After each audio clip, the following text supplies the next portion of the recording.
4 xây lô từ lô thì mình tích đầu này xây lô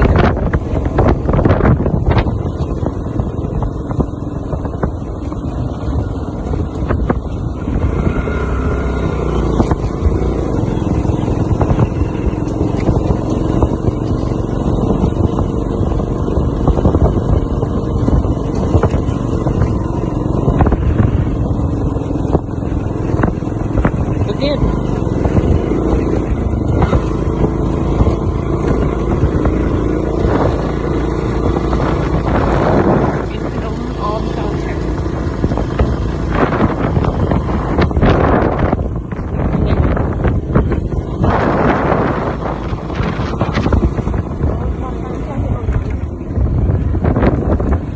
ដល់ផ្លូវមួយបាត់ទៅតាមផ្លូវនឹង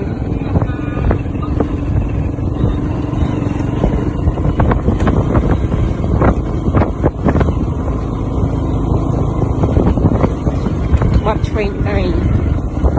មិនបាត់ឆ្វេងដៃ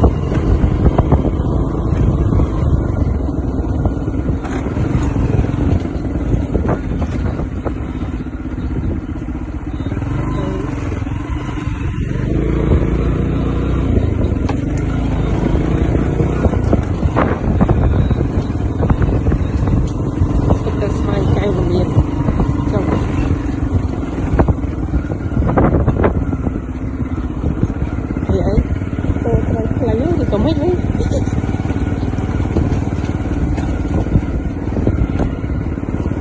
ត្រូវផ្លូវឲ្យទៅស្វាយកែវទៀតនឹង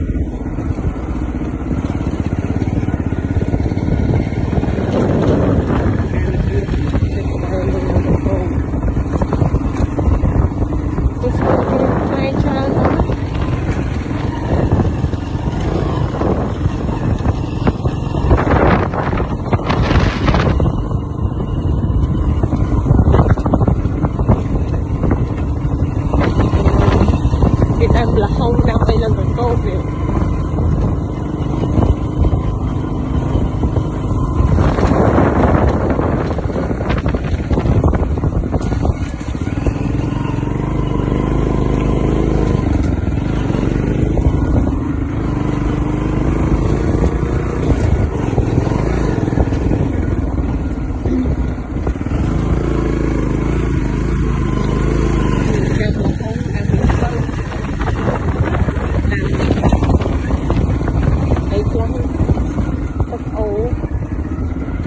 vô vậy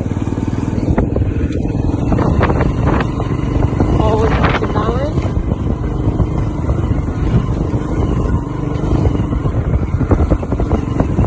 người Việt Nam có này sao như được đơm Việt Nam quay một đơm